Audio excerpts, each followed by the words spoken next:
हमारा ये ईमान है या नहीं कि मेरा खुदा सच्चा है, बेशक हमारा नबी सच्चा है, हमारा दीन सच्चा है, कुरान सच्चा है। जब तुम्हारा यकीन है कि मेरा खुदा सच्चा, मेरा दीन सच्चा, मेरा कुरान सच्चा, मेरा नबी सच्चा, तो फिर मेरे अजीजों सर झुकाकर नहीं, सर उठाकर जियो। बेशक सुभान अल्लाह। और तुम्हें हुजूर अकरम सल्लल्लाहु ताला अलैहि वसल्लम के अखलाक पर कभी शर्म नहीं आनी चाहिए।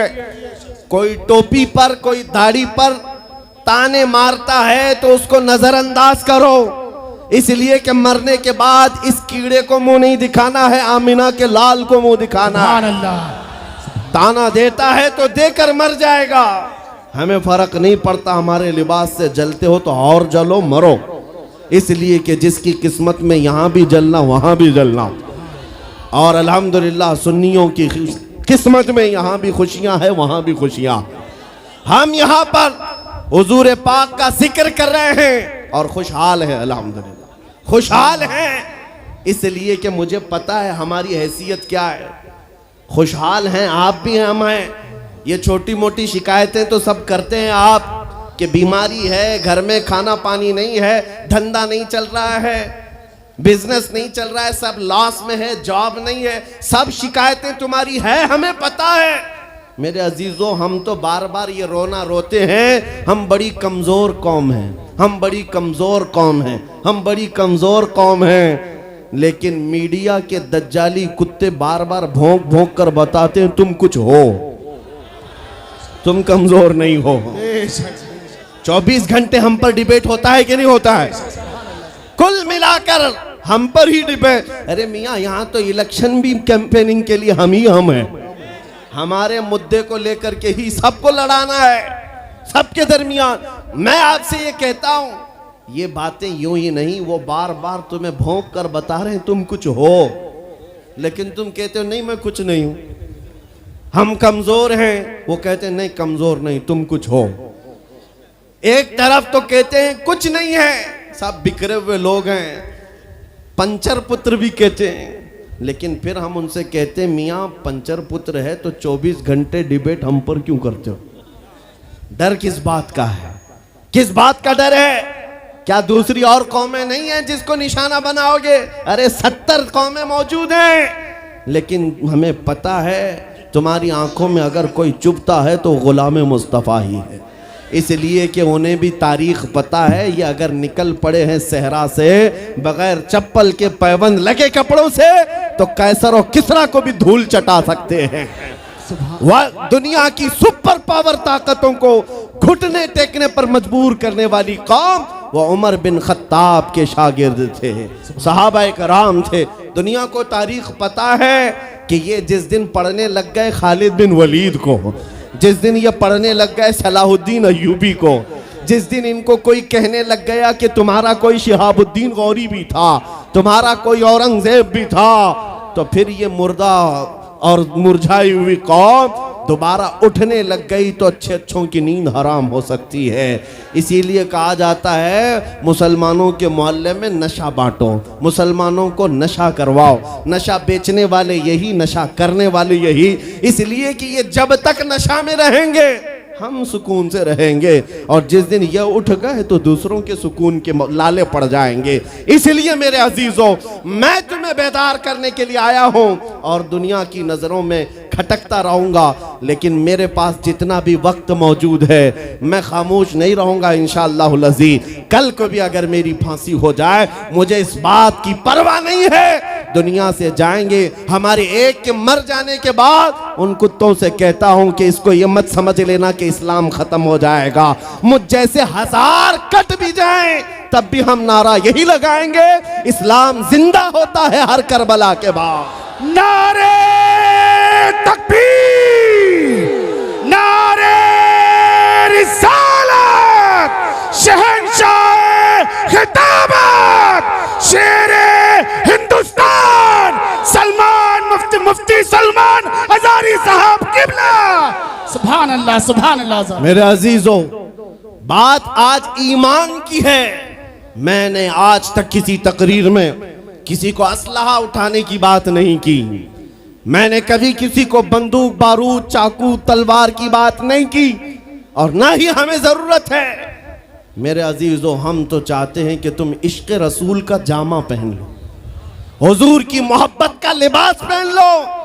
मेरे अजीजों, चाकू ब्लेड भी उठाने की जरूरत नहीं, तुम्हारे चलते फिरते देखकर कितने कीड़े फना हो जाए। हाँ, सिर्फ तुम्हारी चलत फिरत से कई कुत्ते नालियों में मर जाए। सबको समझ में आती है बात। और जिन लोगों ने मुझसे पूछा था बार बार, आप कुत्ते किसको कहते हैं, मैंने कहा कोई सुन्नी मुझसे पूछा ही नहीं, किसी ने मुझसे पूछा ही नहीं। ये सारी तकरीरें सुन रहे हैं, आपने पहले ही पूछा तो कहीं ऐसा तो नहीं कि जख्म पर जाकर बात लगी हो। खैर मेरे अजीजों, आपको मैं बारहा बेदार इस बात के लिए करना चाहता हूं, हुजूर के अगर गुलाम हैं तो पूरे गुलाम बनो, पूरे गुलाम।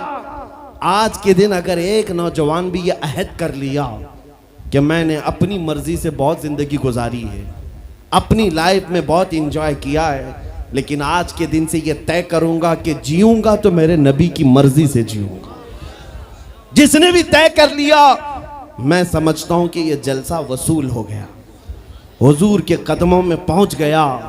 मैं बताओ ए नौजवानों, बचा क्या है हमारी जिंदगी में और क्या बाकी है? क्या चाहिए तुम्हें? पूरी दुनिया तुम नाक रगड़ रगड़ कर हासिल कर भी लिए तो एक दिन तो मौत आनी है, एक दिन तो दुनिया से जाना है। सारी दौलत छोड़कर जाओगे, इस बात पर सबका यकीन है। तुमने खुद अपने हाथों से कितने मुर्दे दफनाए, तुमने कितने लोगों की कब्रों को खुद अपने हाथों से बंद किया। आज जो ये आंखें खुली हैं अचानक बंद कर दी जाएंगी, ये धड़कनें रुक जाएंगी, तुम हाथ पैर भी नहीं उठा सकते, और ये पूरे लोग उठाकर तुम्हें इतनी छोटी कब्र में डाल कर आते हैं जहां करवट लेने की भी जगह नहीं, सांस और हवा के लिए कोई रोशनदान नहीं, खिड़की नहीं। इतने घने अंधेरे के अंदर तुम तन्हा होते हो। उस कब्र के मुतालिक सोचो, वहां मुनकर नकीर जिसके बारे में पूछ रहे होंगे वो ताजदार मदीना की जात होगी। हुजूर के बारे में तुमसे पूछा जा रहा है कि तुम उनके बारे में क्या कहते थे। इसलिए सुन्नियों, आज ही हम तैयारी क्यों ना कर लें कि कल को कब्र में हमसे फरिश्ते पूछें इनके बारे में क्या कहते थे, तो वहां पुकार कर नकीरैन से कहना, तुम पूछ रहे हो इनके बारे में क्या कहते थे, अरे मर के पहुंचा हूं यहां इस दिलरुबा के वास्ते। सुभान अल्लाह, सुभान अल्लाह। मर के पहुंचा हूं यहां इस दिलरुबा के वास्ते, है शबे गौर भी उसी गुल से मुलाकात की रात। अजीजा ने गिरामी वकार, आज ले उनकी पनाह, आज मदद मांग उनसे, कल न मानेंगे कयामत में अगर मान गया। सिर्फ मैं तुम्हारे उन अखलाक की बात कर रहा हूं, बड़े दर्द दिल से कह रहा हूं। आ जाओ वापस उस नुक्ते पर जहां मेरे नबी ने हमें छोड़ा था, आ जाओ उस रास्ते पर जिस पर चलने वालों पर अल्लाह ने इनाम नाजिल किया है। आपको पता है वो सहाबा कराम, ताबईन और औलिया कामिलीन का रास्ता था कि जिनके बारे में इकबाल ने कहा, दी अजाने कभी यूरोप के कलीसाओं में तो कभी अफ्रीका के तपते हुए सहराओं में, दश्त तो दश्त है दरिया भी न छोड़े हमने, बहरे जुल्मात में दौड़ा दिए घोड़े हमने, आ गया ऐन लड़ाई में गर वक्त नमाज, किबला रूहों के जमीन बोस हुई कौम हिजाज। एक ही सब में खड़े हो गए महमूद अयाज, न कोई बंदा रहा न कोई बंदा नवाज। यह हमारी तारीख थी, यह हमारी तारीख थी, मोहम्मद अरबी सल्लल्लाहु ताला अलैहि वसल्लम के गुलामों की तारीख थी। वो जिस जगह जाते थे परचम इस्लाम लहराते थे, जहां चल पड़े हवाओं का रुख मोड़ दिया, आंधियों को तोड़ दिया, समंदरों में रास्ता बना लिया, अरे दरिया दजला में घोड़े दौड़ा दिए। ये नबी पाक के गुलाम थे, दुनिया उनसे खौफजदा थी। क्या था उनका नारा?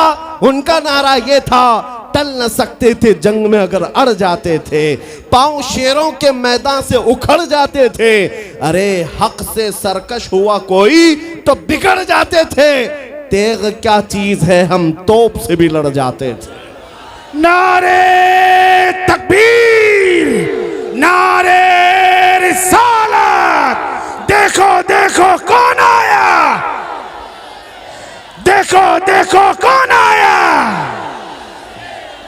तवज्जो की बात है, हम उस कौम के वारिसीन में से हैं दुनिया जिनकी तारीख जानती है। आपको पता है अंग्रेज तारीख दान है, अंग्रेज है, उसका कोई ताल्लुक मेरे दीन से नहीं, लेकिन तारीख लिखने में उसने ये बात लिखी कि मैंने ऐसा जर्नेल देखा ही नहीं जैसा सलाहुद्दीन था, इसलिए कि उसके जज्बे जैसा मैंने एक भी जर्नल देखा नहीं। एक बार का वाकया लिखा है कि 12,000 की फौज थी सलाहुद्दीन के साथ, 12,000 की फौज थी सलाहुद्दीन अय्यूबी के साथ, और जिस वक्त वो मैदान में उतरा मुकाबिल में सलीबियों की तादाद 4 लाख की थी, 4 लाख की थी। 4 लाख की तादाद देखकर ना वो घबराया ना भागा, पलटकर अपनी फौज से पूछा क्या मशवरा है तुम्हारा, मुकाबिल में उतरे या नहीं उतरे। सलाहुद्दीन के लश्करी और उसके नौजवान सिपाही आम लोग नहीं थे, जज्बा जवान था। अर्ज किया है सलाहुद्दीन हमारे सिपह सालार, रसूलुल्लाह के सहाबा तादाद देखकर उतरते थे तो हम भी तादाद देख के उतरेंगे, अगर नबी के सहाबा तादाद नहीं देखते थे तो हम भी इस तादाद का कोई परवाह नहीं करेंगे। सलाहुद्दीन उनकी बातों को लेकर उतर तो पड़ा।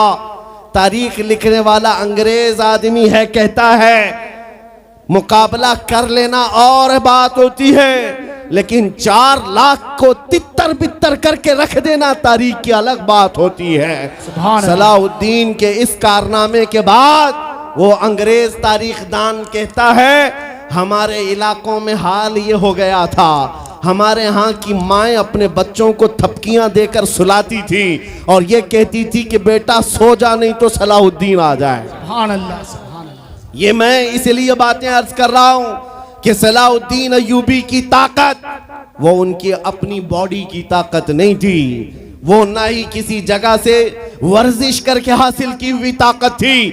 सलाहुद्दीन की ताकत इश्क़ मुस्तफ़ा की वजह से थी, वो मोहब्बत रसूल का पैकर था।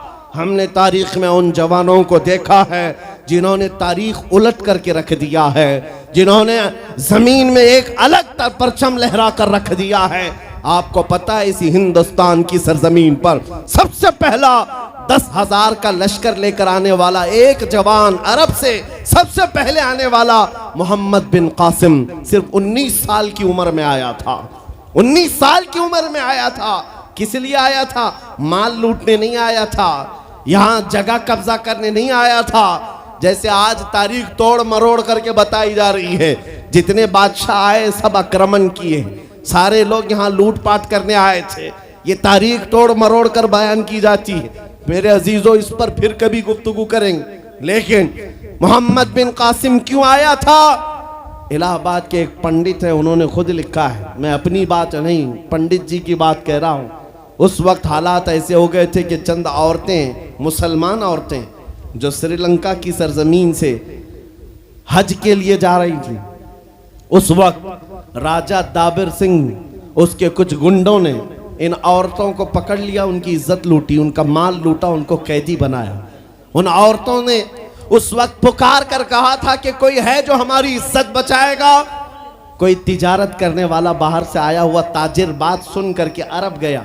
अरब में जाकर गवर्नर जो था उसके सामने वाकया बयान कर रहा था। 19 साल का जवान मोहम्मद बिन कासिम वहां से गुजर रहा था। उसने इतना वाकया सुना कि हिंद की सरजमीन पर कुछ हमारी बहनों की इज्जत लूटी जा रही है। वहीं खड़े होकर उसने कहा लब्बैक या उख्ती, ऐ मेरी बहन मैं तेरी इज्जत की हिफाजत के लिए आ रहा हूं।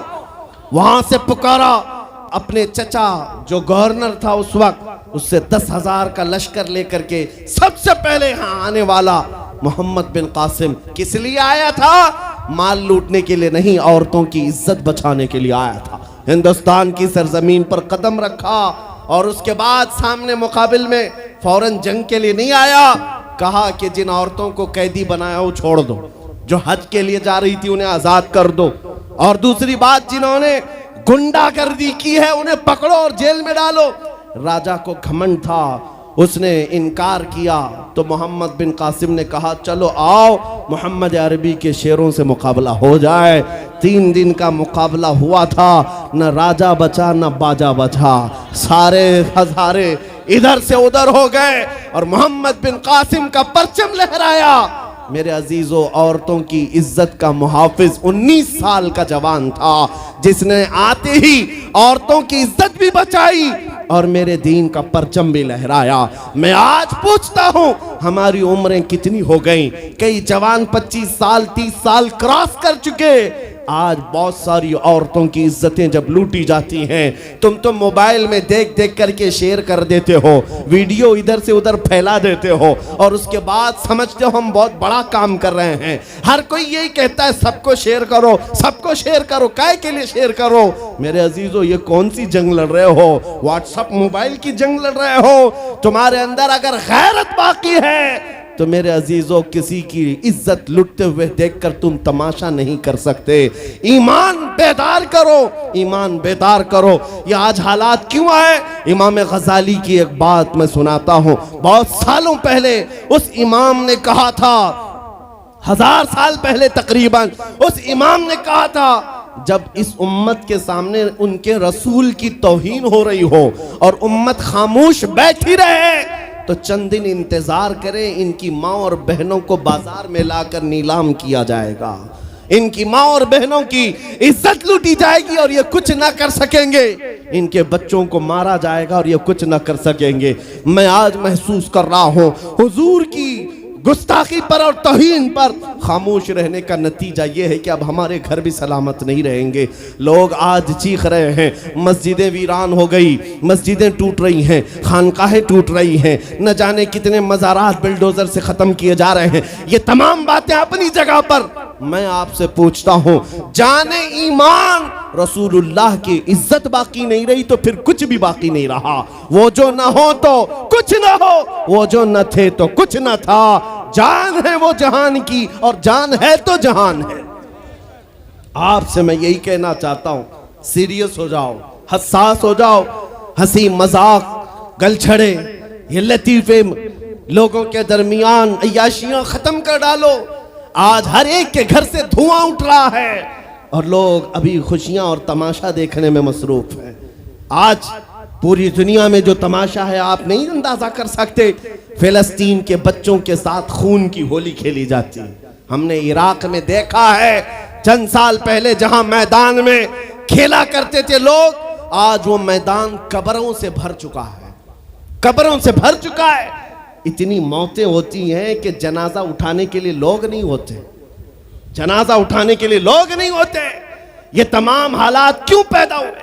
मुल्क शाम के हालात इतने सख्त तरीन हो गए हैं कि तकरीबन 50 लाख के करीब बेघर हो चुके लोग, जिनका घर नहीं, सब टूट चुका। ये हालात देखकर मैं आपसे कहता हूं, बेदार हो जाओ और अमल की तरफ आ जाओ। क्या अब भी तुम्हें अजानें नहीं उठाती? नमाजों के लिए दौड़ते नहीं? अल्लाह का कहर जब आता है, पकड़ आती है, तो फिर कोई तुम्हें नहीं बचा सकता, कोई नहीं बचा सकता। मैं वार्निंग भी दे रहा हूं और आपको बता भी रहा हूं कि नबी करीम सल्लल्लाहु ताला अलैहि वसल्लम का दरवाजा अभी खुला हुआ है, खुला हुआ है। और वो ऐसा नबी है, ऐसा नबी है जिसके दरबार से वाबस्ता होने में कभी आपको शर्म नहीं आएगी इंशाअल्लाह, और कभी आप अपने आप को बेआबरू नहीं समझेंगे, कभी नहीं। मैं अपनी प्रैक्टिकल लाइफ बता रहा हूं। हुजूर की मोहब्बत में, वो वफा में जो मजे हैं वो दुनिया में कहीं नहीं, कहीं नहीं है। जब बेचैन दिल होता है तब भी हम, मेरे अजीजों, गाने सुनकर के अपनी बेचैनी दूर नहीं करते। हम पिकनिक पॉइंट पे जाकर अपनी बेचैनी दूर नहीं करते। जब ज्यादा बेकरारी हो तो यही कहते, उनके निसार कोई कैसे ही रंज में हो, जब याद आ गए हैं सब गम भुला दिए हैं, उनकी महक ने दिल के गुंचे खिला दिए हैं, जिस राह चल दिए हैं कूचे बसा दिए हैं। हुजूर को याद कर लेते हैं, बेचैनी दूर होती है, बेकरारी दूर होती है। आपको मैं ये बात कहना चाहता हूँ, हुजूर की वफा में जो इज्जत है वो कहीं नहीं है, हुजूर की गुलामी में जो इज्जत है वो कहीं नहीं। आज आपके दरमियान मैं यहाँ आया हूँ, फतेहपुर सिकरी पहली मर्तबा, लेकिन तुम्हारा जोश और जज्बा मेरे अजीज़ों, रात के 12 बजे के बाद मुझ जैसे एक अदना तालिब इल्म के इस्तकबाल के लिए अगर इतना मजमा खड़ा है, जो खड़ा है, जिसको जगह नहीं वो भी, जिसको जगह है वो भी, क्यों कोई बड़े पार्टी का नेता आया है? क्या किसी गवर्नमेंट का ओहदेदार आया है? नहीं, सबको यहां पता है कोई नेता नहीं आया, हुजूर का एक गुलाम आया। हमारी आज जो इज्जत है वो सिर्फ इसीलिए है, जब तक बिके न थे तो कोई पूछता न था। या रसूल अल्लाह, तुमने खरीद कर हमें अनमोल कर दिया। जब तक के मदीने से इशारे नहीं होते, रोशन मेरी किस्मत के सितारे नहीं होते। इसलिए आज से भी कहता हूं, बेदाम ही बिक जाइए बाजार नबी में, बेदाम ही बिक जाइए बाजार नबी में। अरे इस शान के सौदे में खसारे नहीं होते। नारे तकबीर, लब्बैक लब्बैक लब्बैक या रसूल अल्लाह, लब्बैक लब्बैक लब्बैक या रसूल अल्लाह। ताजदार खत्म नबूवत, ताजदार खत्म नबूवत। मैं अपनी गुफ्तगू को समेटते हुए बात अर्ज करता हूं, तुम्हारे यकीन को बढ़ाने के लिए कहता हूं, आज भी तुम्हें पता होना चाहिए, हमारे दर्द को कोई समझने वाला है तो आमिना का लाल है, वो मकीने गुंबद खजरा है, जो बेकसों का कस, जो बेसहारों का सहारा। उस रसूल पाक की आदत ही ये है, आता है फकीरों पे उन्हें प्यार कुछ ऐसा, खुद भीख दें और खुद कहें मंगते का भला हो। आपको मैं ये बात बार बार इसलिए कह रहा हूं कि तुम ये मांगना छोड़ दो, लोगों के यहाँ हाथ फैलाना छोड़ दो, उनकी नौकरी चाकरी करना छोड़ दो। मेरे मुर्शिद ताजु शरिया फरमाया करते, बुल हवस सुन सीमो जर की बंदगी अच्छी नहीं, बुल हवस सुन सीमो जर की बंदगी अच्छी नहीं, उनके दर की भीख अच्छी, सरवरी अच्छी नहीं। दुनिया में कहीं इज्जत नहीं पाओगे जो मेरे नबी की गुलामी में पाओगे। इसलिए कि हमने हुजूर से वाबस्ता होने वालों को देखा है, वो बिलाल हबशी हबशा के रहने वाले थे, अगरचे रंग काला था, लेकिन जब मेरे आका की गुलामी में आए तो मेरे आका ने उन्हें काबे की छत पर चढ़ा दिया, और काबे की छत पर से अजान देकर बिलाल ने ये लोगों को बता दिया, ऐ लोगों मुझे देखो, रंग से इज्जत नहीं, मुस्तफा के कदमों से इज्जत है।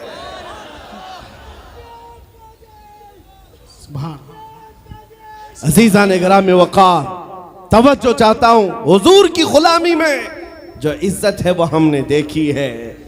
जो लोग सहाबाए कराम, जो सहाबाए कराम, सैयदना अमीरुल मोमिनीन उमर इब्न खत्ताब, जिनका हाल ये था 36 लाख स्क्वायर किलोमीटर पर तन्हा हुकूमत करते थे। उस वक्त मिस्र भी, शाम भी, यमन भी, इराक भी, फिलिस्तीन भी, अरब, ये 6 कंट्री पूरे मिलाकर तन्हा हजरत उमर की निगरानी में थे। और ऐसी निगरानी नहीं कि यहाँ बैठ करके बड़ी बड़ी मीटिंगें कर रहे हों और गरीब खस्ता हाल सो रहे हों।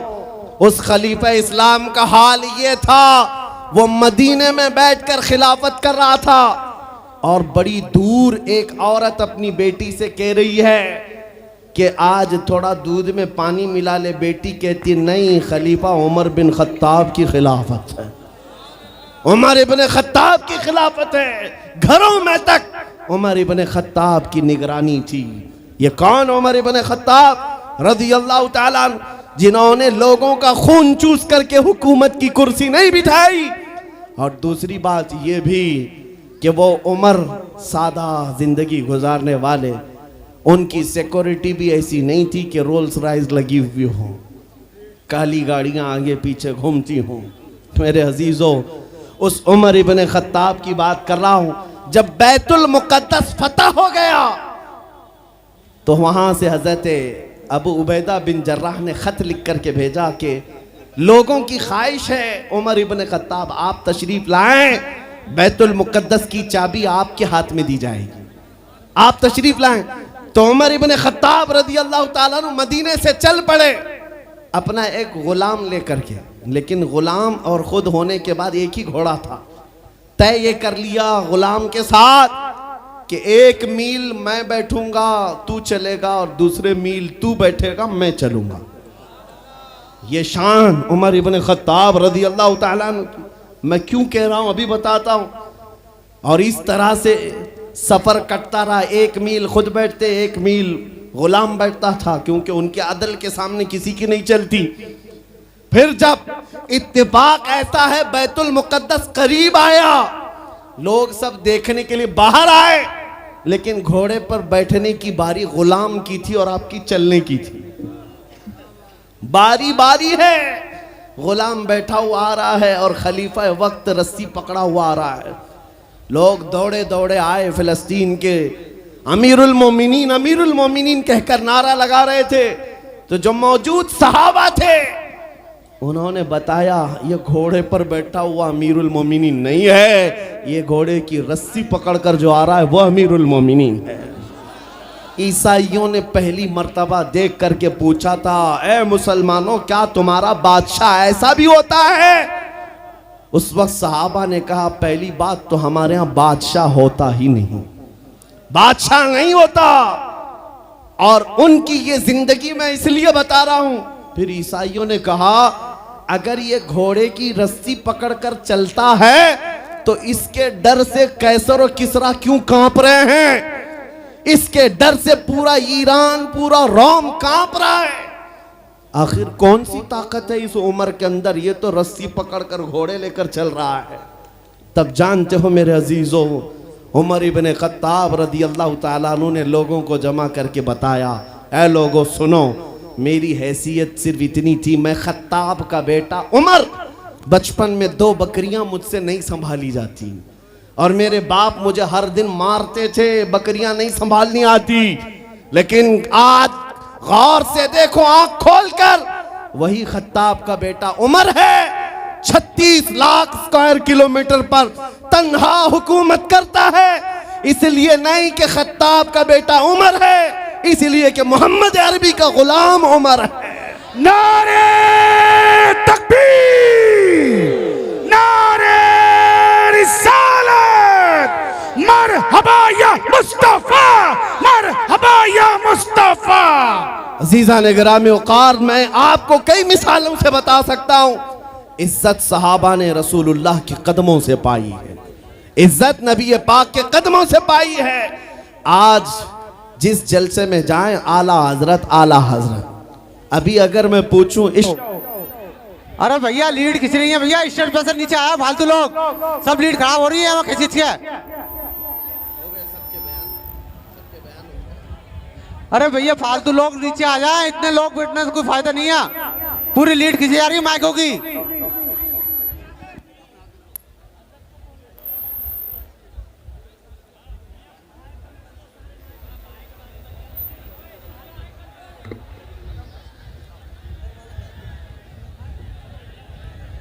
मिंबर नूर पर जलवाबार उलमाए ज़वील एहतराम, मशाइख, सादात, हाज़रीन अहले सुन्नत व जमात, अस्सलामु अलैकुम व रहमतुल्लाहि व बरकातुहू। अल्हम्दुलिल्लाह, अल्हम्दुलिल्लाहिल हन्नानिल मन्नान, अल्लज़ी खलक़ल इंसान व अल्लमहुल बयान, वस्सलातु वस्सलामु अला रसूलिही सय्यिदिल इंसी वल जान व अला आलिही व अस्हाबिही ज़विल खैरि वल इहसान, अम्मा बाद। फ़अऊज़ु बिल्लाहि मिनश शैतानिर रजीम, बिस्मिल्लाहिर रहमानिर रहीम। क़ुल बिफ़ज़लिल्लाहि व बिरहमतिही फ़बिज़ालिका फ़ल्यफ़रहू, सदक़ल्लाहु मौलाना अज़ीम। बारगाह रिसालत मुआब सल्लल्लाहु तआला अलैहि वसल्लम में दुरूद पाक का हदिया पेश करें। अल्लाहुम्मा सल्लि अला सय्यिदिना व मौलाना मुहम्मदिन मअदनिल जूदि वल करम व आलिहि व अस्हाबिहिल किराम व इब्निहिल करीम व बारिक व सल्लिम सलातन दाइमतन सरमदन अबदा। अज़ीज़ान गिरामी वक़ार,